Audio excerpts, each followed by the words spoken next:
Fire princess के बारे में खौफनाक चीज़ें सुनने तक। श्योर, वो सच में फायर प्रिंसेस को भूले ही जा रहा था। और फायर प्रिंसेस वो लेफ्ट राइट देख रही थी। देखते देखते वो लोग एक ऐसी जगह आ जाते हैं जहाँ पर एक फिर से खुला मैदान था। फिर से वही चीज़ तो नहीं। बैकग्राउंड श्योर से क्या था, मुझे नहीं लगता ये मैदान किसी ग्राउंड या फिर ऐसा टाइप नहीं है। ऐसा लगता है जहाँ पर मतलब ये एक फाइटिंग एरिया लगता, मतलब हमें यहाँ लड़ना होगा। श्योर है, बैकग्राउंड से क्या था। और जहाँ तक है ये लोग हम पर नज़र भी रख रहे हैं। हम जिन चीज़ों का इस्तेमाल करके जीते हैं उन चीज़ों को ये आसानी से अब मना करने वाले हैं, तो लड़ने में परेशानी तो होगी। श्योर, वो बैकग्राउंड से क्या था। देखते देखते वो लोग धीरे धीरे आगे बढ़ते हैं। और वहाँ पे देखते देखते चारों तरफ पेड़ पौधों से बहुत सारी आग निकल के बीच में जमा होने लगती है। और वहाँ पर एक सैनिक दिखने लगता है जिसके बॉडी पे एक आर्मर भी था। उसे देखने के बाद श्योर उस सैनिकों के सुप्रीम उसके तरफ देखता। देखिए, अब जहाँ तक है ये हमारे औकात की बाहर की चीज़ है, इसे आपको संभालना होगा। श्योर है, उस सुप्रीम से कहता।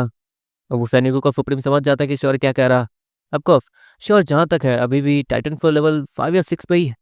तो एक तरीके से श्योर अब यहाँ पे कुछ नहीं कर सकता क्योंकि सामने खड़ा दुश्मन वो ज़्यादा ताकतवर है, जिसे सिर्फ ताकत से हराया जा सकता। श्योर ने अपनी साइज स्किल्स दिखा दी लेकिन वहाँ पर वो अपनी ताकत ठीक से दिखा नहीं पाया, इसलिए यहाँ पर अब ताकत का दुश्मन आया।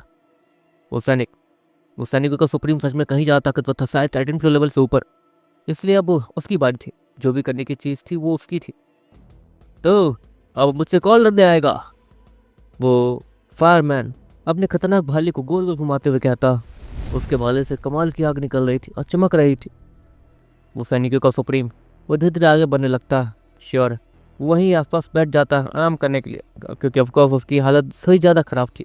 श्योर एक पल के लिए उसकी आंखें बंद हो जाती हैं और अगले ही पल उसके सामने एक अजीब सी लाल आँख आती है और चाहत का अंधेरा। श्योर की आंखें तुरंत ही खुलती है और वो एक लंबी सांस लेते हुए जल्दी से उठ जाता है। "हो, ये सब क्या। श्योर वो हैरानी से मन मन सोचता है। दूसरी तरफ वो सैनिकों का सुप्रीम और वो फायरमैन वो एक दूसरे को देख रहे थे। वो सैनिकों का सुप्रीम अपनी तलवार से तेजी से वो फायरमैन पर हमला करता। वो फायरमैन अपनी जगह से हल्का सा मूव करता और अपने लंबे से भाले को दूर से ही वो सैनिक पे हमला करने की कोशिश करता। सैनिकों का सुप्रीम वो तेजी से हल्का सा जंप करता और अपनी तलवार को हल्का सा मोड़ते हुए उसके भाले पे मारता। उसका भाला वो सच में कमाल का था, उसके अंदर पूरी तरीके से आग भरी हुई थी। तलवार और भाला जैसे ही टकराता है वहाँ पर एक आग का धमाका होता है जिसके कारण वो सैनिकों का सुप्रीम वो तेजी से उड़ते हुए ऊपर जाने लगता। यहाँ तक कि उसकी बॉडी के कुछ पार्ट्स ऊपर के पार्ट्स काले भी हो गए थे। उसके आर्मर पे भी थोड़ा बहुत धब्बे दिखने शुरू हो गए थे जो कि आग के ही थे। अगले ही पल वो फायरमैन अपने भाले को सीधे सुप्रीम के पास फेंक देता। वो सुप्रीम जैसे उस भाले उस गर्मा गर्म और आग वाले भाले को अपने तरफ आते हुए देखता, वो भी अपनी तलवार को बीच हवा में ही मूव करता और फेंकता। इसका कारण होता यह है कि वो भाला और तलवार दोनों एक जगह जाकर टकराती है और एक जगह गिर जाती है। वो सुप्रीम तेजी से नीचे आता और तेजी से भागना शुरू कर देता ताकि वो जल्द से जल्द अपने हथियार तक पहुंच सके। लेकिन अगले ही पल वो फायर में अपने हाथ को आया करता जहाँ से एक फायर की वेव निकलती और वो सैनिक से जाकर तुरंत ही टकराने वाली होती है। इतने में ही वो सैनिक वो सुप्रीम तेजी से झुकता और रोल करते हुए अपनी तलवार उठा लेता। अपनी तलवार को हाथ में लेने के बाद वो उस फायरमैन को देखता है जो कि अपने दोनों हाथ आया करके अब बहुत बड़ी फायर की वेव वो उस सैनिक की तरफ छोड़ने वाला था। उस सैनिकों का सुप्रीम जैसे ही देखता वो तेजी से आगे बढ़ना शुरू करता और उसके सामने से जो फायर की वेव आ रही थी वो उससे बचते बचाते तेजी से आगे बढ़ने लगता। और जब वो फायरमैन के बहुत ज़्यादा करीब पहुंच जाता तो वो फायरमैन अपने मुंह को खोलता और अब वहाँ पर 3 तरीके से आग आने वाली थी और वो सुप्रीम बहुत ज़्यादा करीब था तो वो बच भी नहीं सकता था। अगले पल उस सुप्रीम के हाथ वो सफ़ेद रंग से तेज़ी से चमचमाते हैं और वहाँ पर एक जोरदार आग वो वहाँ धमाका की तरफ बाहर आती है। हाँ, अगर सुप्रीम वहाँ होते तो पक्का मर चुके होंगे। श्योर ये बात समझ सकता था। लेकिन अगले ही पल वहाँ पर एक और धमाका होता है और जब वहाँ से चारों तरफ से आग मिट जाती है तो वहाँ पर सभी लोग को वहाँ पर ये दिखता कि सुप्रीम ठीक है और वो फायरमैन वो बीच से कटा पड़ा है और आग की लहर में बदल के वहीं कहीं हवा में मिक्स हो रहा है। जाहिर सी बात है कि वो सिपाहियों का सुप्रीम है और यहाँ पर उसकी ताकत कुछ ज़्यादा होनी ही चाहिए। वो जिस कबीले का सुप्रीम है। देखते देखते वो श्योर के पास आता है। ठीक है, अब आगे बढ़ते हैं। श्योर वो सैनिक के सुप्रीम की बात समझता है और मैगन फिर से श्योर को अपने कंधे पे लटका लेता और आगे बढ़ने लगता। पता नहीं और कितने टेस्ट देने होंगे, ये खा लो। वो सैनिक वो श्योर को एक थैली पकड़ाते हुए कहता जिसके अंदर थोड़े बहुत खाना वगैरह थे। श्योर उसे खाकर थोड़ा रिलैक्स महसूस करता। उसके अंदर एक दवाई भी थी जिसे खाकर वो ऑलमोस्ट आधा से ज़्यादा हील हो ही गया था। क्या ये दवाई वैद्य ने बनाई है? सच में काफ़ी ज़्यादा कमाल की है। श्योर। वो उसी सैनिक से कहता, यहाँ का वैद्य एक तरीके से कोई भी वैद्य रंग बिरंगे खाने में दवाई मिला के दे सकते थे, किसी को हील करने वाली दवाई, किसी को मरने वाली दवाई, बस ऐसे काम सिर्फ वैद्य ही कर सकते थे। श्योर दूसरी तरफ देखता और उसे कुछ अजीब लगता। लगता अब हम सभी को सांस लेने में परेशानी हो रही है, क्यों? श्योर सभी से कहता, क्या तो तुम ठीक रहे हो? हम सभी काफ़ी देर से यहाँ पर ऑक्सीजन का नामो निशान नहीं है। हाँ, यहाँ पर ऑक्सीजन गर्म हवा में बदल के हमारी बॉडी के अंदर जा रही है, जो कि हमारी बॉडी को नुकसान पहुंचा रही है और हमें सांस लेने में परेशानी भी हो रही है। हमें जितना हो सके उतना धीरे सांस लेना चाहिए, लेकिन जिस तरीके के ये लोग पड़ाव हमें दे रहे हैं, टेस्ट ले रहे हैं, उस हिसाब से हमें बहुत ज़्यादा सांस लेना पड़ रहा है। उस सैनिकों का सुप्रीम श्योर से कहता, ये तो आप सही कह रहे हैं। और न जाने अभी कितने सारे श्योर इतना कह ही रहा था इतने में उन सभी के सामने एक बड़ा सा तालाब आता। हाँ, फाइनली आ गया। श्योर वो सभी से कहता, तो क्या लगता ये आखिरी पड़ाव है, क्यों? श्योर वो सैनिक के सुप्रीम से कहता, होना तो चाहिए कि उसके, क्योंकि इसके ठीक आगे वो क्वीन मिलती है हमें। ये तालाब हमने उस क्वीन के पीछे काफ़ी बार देखा है। मतलब अगर इस तालाब को पार कर गए तो पक्का हम लोग उस वहां तक पहुंच ही जाएंगे। वो सैनिकों का सुप्रीम वो श्योर से कहता। श्योर भी इसके बाद समझ जाता। देखते देखते वहां पर एक फायरमैन अपीयर होता। तो ये तुम लोग का आखिरी टेस्ट है। अगर इस टेस्ट को दे दिया तो तुम लोग क्वीन तक जाने के लायक हो जाओगे। हाँ, बस इस टेस्ट को बिना उड़े पार करना है। तैर कर, समझे? वो फायरमैन ईवल बड़ी स्माइल के साथ श्योर और बाकी सभी को कहता। उसकी स्माइल को देखे तो पक्का पता चल रहा था कि इस बार वो पूरी तैयारी के साथ आया। इस बार ये लोग नहीं बच पाएंगे। इनकी सारी ताकत मैंने देख ली है। इनके बचने का कोई चांस नहीं और ये लोग थक चुके हैं। इन्हें सांस लेने में भी परेशानी हो रही।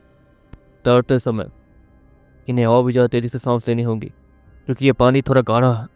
वो लोग इसमें इतनी आसानी से नहीं तैर पाएंगे। वो फायरमैन इतना कहता है और उन्हें आगे आने के लिए इशारा करने लगता। सभी लोग एक दूसरे का चेहरा देखते हैं और धीरे धीरे उस थोड़े से गाढ़े पानी में उतरने लगते हैं। वो पानी एक तरीके से कम 20% जेली टाइप था, इसलिए इसमें नॉर्मल पानी की तरह तैरा नहीं जा सकता था। और अगर तैरते हुए रुक गए तो नीचे आग है जो कि जला के झुलसा कर रख देगी। सभी लोग धीरे धीरे उस पानी में उतर जाते हैं और तैरना शुरू करते हैं। सभी लोग रुकना मत, वो सैनिक का सुप्रीम पीछे सभी से कहता और वो सभी तेजी से तैरना शुरू कर देते हैं। वो लोग जैसे ही उस तालाब के एंड पे पहुंचने वाले थे, इतने में वहाँ पर फायरमैन अपीयर होता और वो अपने चमकते हुए आग वाले भाले से सीधे एक सैनिक के सीने पर हमला करता। वो सैनिक तुरंत ही उस लिक्विड वाले पानी के थोड़ा नीचे जाता, लेकिन थोड़ा सा नीचे जाते ही वो नीचे गिर जाता जहाँ पर आग ही आग थी।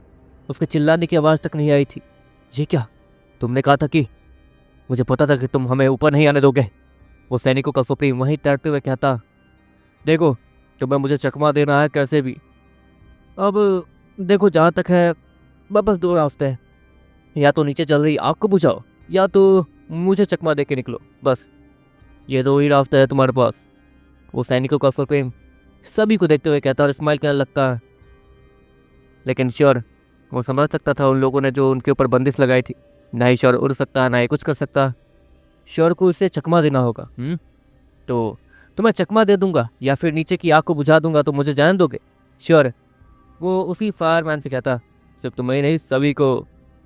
वो सैनिकों का सुप्रीम वो श्योर की बात समझ नहीं पा रहा था। एक काम करते हैं, अलग अलग तैरते हैं, कम से कम राजकुमारी तक कोई तो पहुंचे। वो सैनिकों का सुप्रीम श्योर से कहता। उसकी जरूरत नहीं पड़ेगी, श्योर नॉर्मली कहता। तुम कहना क्या चाहते हो? वो सभी सैनिकों का सुप्रीम श्योर और मैग्नो एक जगह तैरते हुए एक दूसरे से बात करने लगते हैं, जिनकी बात कोई ना सुन पाए। यह कमीना हमें खुद ऊपर जाने देगा। श्योर वो नॉर्मली कहता। कहीं तुम नीचे की आग को बुझाने के बारे में तो नहीं सोच रहे? तुम्हारा दिमाग तो ठीक है? वो सैनिकों का सुप्रीम श्योर से कहता।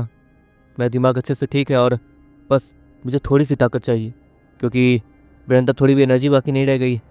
क्या आप में से किसी के पास विंड एलिमेंट है, जिन्होंने अपने विंड एलिमेंट को बचा रखा है? प्लीज़ मुझे साफ हवा चाहिए थोड़ी देर के लिए। श्योर सभी से कहता, लेकिन कोई भी हाथ नहीं उठाता। कुछ देर बाद एक आदमी आगे आता। वो सैनिक था और वो बाकी लोगों से था नॉर्मल लग रहा था। मेरे पास विंड एलिमेंट है, लेकिन ज़्यादा नहीं। मैं तुम्हें करीब 1 मिनट तक ऑक्सीजन दे सकता हूँ। वो सैनिक श्योर से कहता। 1 मिनट काफ़ी है। वो श्योर भी उसी सैनिक से कहता। वो सैनिक अपने हाथ को हल्का सहाय करता है जहाँ पर बहुत सारी हवा जमा होनी शुरू हो जाती है। और वो विंड बहुत ज़्यादा प्योर भी थी। श्योर उससे ऑक्सीजन मिलनी शुरू हो जाती है। वो विंड श्योर को चारों तरफ से घेर लेती है और श्योर को ऑक्सीजन मिलती है, जो कि अच्छी ऑक्सीजन थी। श्योर के बॉडी के अंदर जो श्योर की सांस फूल रही थी वो भी नॉर्मल हो जाती है और श्योर उसके बॉडी के अंदर जितने भी धुआं वगैरह भरे थे सब निकल जाते हैं। श्योर 1 मिनट तक अच्छे से सांस लेने के बाद फिर से एक लंबी सांस आखिरी में ले लेता और सीधे पानी के नीचे चला जाता। तुम्हारा दोस्त क्या करने की कोशिश कर रहा? सो सुप्रीम वो मैग्रॉन से कहता। अब वो तो वही जाने। मैग्रॉन नॉर्मली कहता, अजीब बात है, ये उसका दोस्त और उसे ही अपने दोस्त के बारे में नहीं पता। अगले ही पल वो सभी कुछ महसूस करते हैं। जमीन के नीचे की आग वो कम हो रही थी। ये क्या हो रहा है? वो सैनिक के सुप्रीम और बाकी सभी हैरान दिखने लगते हैं, खासकर वो फायरमैन। ये नामुमकिन है, ये कैसे आग नहीं बुझ सकती? वो फायरमैन हैरान से चिल्लाते हुए कहता। दूसरी तरफ देखते देखते नीचे से पूरी आग बुझ जाती है और वो पानी वो पूरे अंधेरे से जैसा दिखने लगता।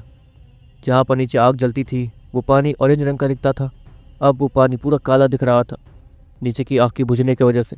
श्योर कुछ देर बाद ऊपर आता है और उस फायरमैन का चेहरा देखता। क्या हुआ? श्योर नॉर्मली कहता, ये नामुमकिन है। इतना कहने के बाद वो फायरमैन अचानक से अपनी जगह से गायब हो जाता है। श्योर सभी को इशारा करता है और देखते देखते वो लोग जमीन पे आ जाते हैं। हम लोग जमीन पे आ चुके हैं, अब आगे कहाँ जाना है?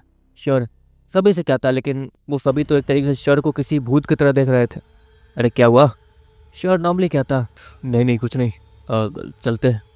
वो सैनिकों का सुप्रीम श्योर से कहता और देखते देखते वो लोग तेज़ी से आगे बढ़ने लगते हैं। अब आगे कोई भी परेशानी नहीं आने वाली थी। देखते देखते वो लोग काफ़ी ज़्यादा आगे आ जाते हैं और वहाँ पर एक बड़े से आग का महल दिखता, जो कि देखने में कमाल का लग रहा था। और उस बड़े से आग के महल के दरवाजे के पास एक फायर मॉन्स्टर खड़ा था, एम्बर। वो सैनिक वो उसे देखते हुए कहता। वो एम्बर भी उन्हें आता हुआ देखकर तो हैरान था। तो तुम लोग आ ही गए, कमज़ोर लोगों के साथ तक यहाँ आए हो, क्या बात है? वो एम्बर इस्माइल के साथ कहता। अब हमें अंदर जाने दो, श्योर नॉर्मली कहता। हाँ हाँ लड़के, तुम्हें अंदर जाने दूंगा। तुम लोग टेस्ट पार करके आए हो, लेकिन तुम मेरे पीछे रहोगे, मुझसे आगे जाने की हिम्मत नहीं करोगे। वो एम्बर इतना कहता और देखते देखते एम्बर उन सभी के सामने आता और सामने का दरवाज़ा खुलता और एम्बर धीरे धीरे आगे बढ़ना शुरू कर देता। श्योर मैग्रॉन और बाकी सारे सैनिक वो सभी लोग एम्बर के पीछे पीछे हल्के हल्के कदमों के साथ बढ़ते रहते हैं। श्योर वहाँ देख पा रहा था बहुत सारे फायरमैन खड़े थे जो कि ताकतवर लग रहे थे और वो सभी लोग अपने सिर को टेढ़ा करके श्योर और सभी लोगों को देख रहे थे। वहाँ पर एक अजीब सा दरवाज़ा फिर से खुलता है जो कि सामने का था और वहाँ पर कोई तो था जो कि सिंहासन पर बैठी हुई थी। फायर क्वीन, देख लो उन्हें, इतनी ताकतवर है, हमारी महारानी कितनी ताकतवर है। वो एम्बर अपनी क्वीन की इज्जत करते हुए उनकी तारीफ करते हुए कहता। श्योर भी उन्हें देख पा रहा था। वो फायर क्वीन सच में बहुत ज़्यादा खूबसूरत थी, लेकिन उसकी आंखों को देख के ऐसा लग रहा था जैसे कि उसने बहुत कुछ सहा हो और बहुत ज़्यादा एक्सपीरियंस हासिल किया हो। वो फायर एम्बर वो धीरे धीरे आगे बढ़ते रहता और अपनी क्वीन के सामने जाके झुक जाता। वो सभी टेस्ट दे के आ चुके हैं, इतने ही लोग बाकी हैं। वो एम्बर इतना कहते हुए हल्का सा साइड हट जाता है और सभी पर नजर रखता है कि वो लोग कुछ गलत ना करें। श्योर डीमन गर्ल को भी देखता है जो कि ओरलीना के रूप में वहीं बैठी हुई थी। मुझे तुम्हारी राजकुमारी ने सब कुछ बता दिया है, मतलब जो मुसीबत है वो बहुत ज़्यादा डरावनी है क्यों? वो क्वीन अपने जगह से खड़ी होती हुई कहती है। जी फायर क्वीन, आपने सही कहा। वो सैनिकों का सुप्रीम आगे आके हल्का सा झुकते हुए कहता, मुझे सच सच जानना है कि क्या तुम्हें हमारी मदद चाहिए या फिर साथ मिलकर काम करना चाहते हो? वो फायर क्वीन वो उसी सैनिक से कहती है, हमें दोनों ही समझ लीजिए। वो सैनिक उसी फायर क्वीन से कहता, लेकिन मुझे सिर्फ एक चीज़ जाननी है। वो फायर क्वीन वो उसी सैनिक से कहती है, हमें आपकी मदद चाहिए। ऑफकोर्स आप बेवकूफ़ बिल्कुल नहीं है। अगर आप पे मुसीबत पहले आती और अगर आप हमारे पास आती तो अब बात जाहिर सी बात है कि आप पहले अपने आप को बचाना चाहेंगी, तभी तो आगे कुछ होगा। हाँ, हम आपकी मदद के लिए आए। अगर आप भी हमारी मदद के लिए आती, मतलब हमसे मदद मांगने आती उस समय, तो हम भी आपकी मदद जरूर करते, क्योंकि हमला तो हम दोनों पे हमला होने वाला है। तो वो सैनिकों का सुप्रीम वो थोड़ा सा हकलाते हुए वो उस क्वीन से कह रहा था कि वो क्वीन वो हल्का हल्का उसके पास आ रही थी। वो क्वीन भले ही जैसे भी खूबसूरत हो, बहुत ज़्यादा टैलेंटेड हो, ताकतवर लग रही हो, लेकिन उसकी ताकत वो सहने लायक भी नहीं थी। श्योर वो क्वीन जैसे जैसे सुप्रीम के पास आई थी वैसे वैसे श्योर की सांसें फूल रही थी। लेकिन तुम्हारे महाराज और राजकुमार कहाँ हैं? वो क्वीन वो उसे सैनिक से कहती है, वो अभी बाहर गए हुए हैं। हो सकता है कि वो अब तक लौट आए हो, लेकिन हो सकता है कि वो आज या कल लौटे। कोई टाइम वगैरह हमारे पास है नहीं कि वो कब लौटेगी। वो सैनिकों का सुप्रीम उसी फायर क्वीन से कहता है, लेकिन मुझे एक और चीज़ चाहिए, मतलब तुम्हारी मदद करने के बदले, क्योंकि पहले मुसीबत तुम पे आई है तो हमें तुम्हारी मदद करनी होगी, लेकिन मदद के बदले हमें कुछ ना कुछ तो चाहिए होगा। वो फायर क्वीन वो उसी सैनिक के सुप्रीम से कहती है और वो सैनिक का सुप्रीम खड़ा हो जाता है। आपको क्या चाहिए? वो सुप्रीम उसी फायर क्वीन से कहता, मुझे मेरी बेटी चाहिए किसी भी हाल में। वो फायर क्वीन वो सुप्रीम से कहती है, पर आपने खुद जांचा है, आपकी बेटी हमारे पास नहीं है, ना इसके साथ कुछ गलत किया हमने। यहाँ तक कि हमारे महाराज खुद राजकुमार के साथ आए थे रिश्ता लेकर, आपको याद होगा। हमने कुछ गलत नहीं किया, और ना ही उसे किडनैप किया, ना ही कुछ। वो सैनिक वो उस क्वीन को सब कुछ एक्सप्लेन करते हुए कहता, मैंने कब कहा कि वो तुम्हारे पास है? मैं अच्छे से जानती हूँ कि वो तुम्हारे पास नहीं है। मुझे बस वो चाहिए कैसे भी। अब वो तुम्हारे ऊपर है, तुम उसे ला के हमें देते हो या फिर पूरा कबीला खत्म करवाते हो। वो क्वीन ये कहती है और अपनी जगह पे जाके बैठ जाती है। या फिर अगर तुम ये भी मुझे पता करके बता दो कि वो कहाँ है तो भी काम चल सकता है। वो फायर क्वीन इतना कहती है और सभी को देखने लगती है। श्योर वो अपनी आंखें फाड़े फायर क्वीन को देख रहा था। मैं जानता हूँ वो कहाँ है। श्योर वो अचानक से पीछे बोलता है और सभी लोग उसके तब देखने लगते हैं। वो सैनिकों का सुप्रीम श्योर को देखता, श्योर क्या कर रहे हो? यहाँ पर नाटक करने का कोई फायदा नहीं, ये हमारी मदद भी नहीं करेगी, उल्टा हमें मार देगी। वो सैनिकों का सुप्रीम श्योर से कहता। श्योर ने शांत रहने का इशारा करता और आगे जाता। देखिए क्वीन, मैं निचले कबीले से आया हूँ, 5वें सितारे वाले कबीले से। वहाँ पर मैंने बस इसके बारे में थोड़ा सा सुना था कि वहाँ पर किसी फायर क्वीन को देखा गया। फायर क्वीन तो आप है, लेकिन ऑफकोर्स वहाँ पर किसी को फायर प्रिंसेस वगैरह इन चीज़ों के बारे में नहीं पता। वहाँ पर सभी लोग फायर क्वीन यही समझते हैं। तो वहाँ पर किसी ने फायर क्वीन को देखा था। अगर आप बुरा ना माने तो मैं आपको कुछ बताना चाहता हूँ।